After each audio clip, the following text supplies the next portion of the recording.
আসসালামু আলাইকুম গাইস। এটা হলো শেরপুর। সিলেটে যাওয়ার পথে শেরপুর মুক্তিযোদ্ধা চক্কর সামনে পড়লো, তাই ভিডিওটা করে নিলাম। শেরপুরের মানুষ যারা যারা আছেন সারা বাংলাদেশকে এটা দেখার জন্য, পরিচিত হওয়ার জন্য ভিডিওটা শেয়ার করবেন, একটা গঠনমূলক কমেন্ট করবেন, যাতে আপনাদের শেরপুরটা পরিচিতি লাভ করে। আর এই নদীটার নাম কি আমি অবশ্য জানি না, নদীটার নাম বলতে পারলাম না। শেরপুর ব্রিজ এটা জানি। এই নদীটার নাম কেউ জানলে অবশ্যই কমেন্ট করবেন, কমেন্টে বলে যাবেন।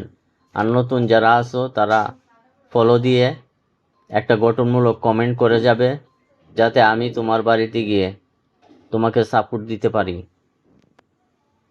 তোমার একটা কমেন্টে অনেক পরিচিতি লাভ করবে, অনেক র্যাঙ্ক বাড়বে তোমার আইডিটা পরিচিতি লাভ করতে হলে তোমাকে গঠনমূলক কমেন্ট করতে হবে, অন্যের ভিডিও দেখতে হবে। ভিডিও সামনে পাইলে ধাক্কা দেওয়া যাবে না। ফেসবুক এটা সাপোর্ট করে না।